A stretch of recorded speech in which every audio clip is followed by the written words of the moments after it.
संदीप राजनीति तमकुरी राज कुशीनगर। कमर हिला के करताड़ू बवाल हो, जब से हो गइलू कुर्मियान जी के माल हो। ए सुना ताड़ू, कमर हिला के करताड़ू बवाल हो, जब से हो गइलू कुर्मियान जी के माल हो।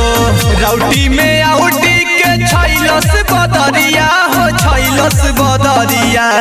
तो सुनो ना, जो मोला चकेला हमरो कमरिया, जो मोला चकेला हमरो कमरिया। ए जाने सट के पजरिया, पटेल जी धरावेले नमरिया।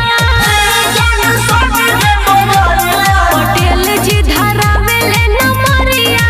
ए जाने सट के पजरिया, पटेल जी धरावेले नमरिया। ए जाने सट के पजरिया, सट के पजरिया।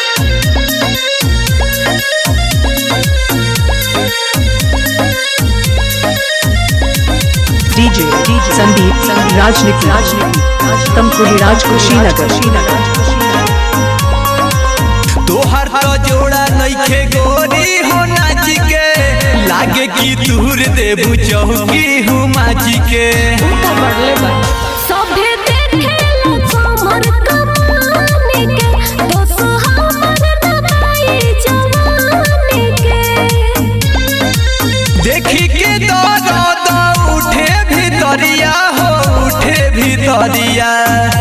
अरे सुक्का कहता रहा, जो मोला चकेला हमरो कमरिया, जो मोला चकेला हमरो कमरिया। ए जाने सट के पजरिया, पटेल जी धरावेले नमरिया।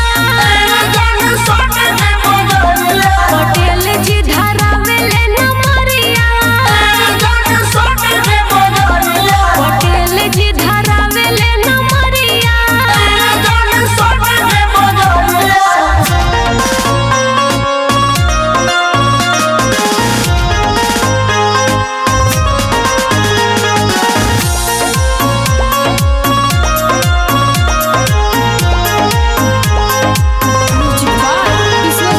डीजे संदीप राजनीति गाजीपुर हारी ओम नगर।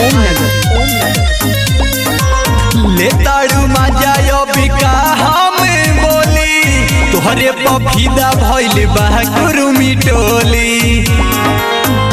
राइटर रवि का कोही पुतौन के, चंदन देले बिगड़ी मोर मन के। रोशन के भइल बाड़ू बवरिया हो, बाड़ू बवरिया।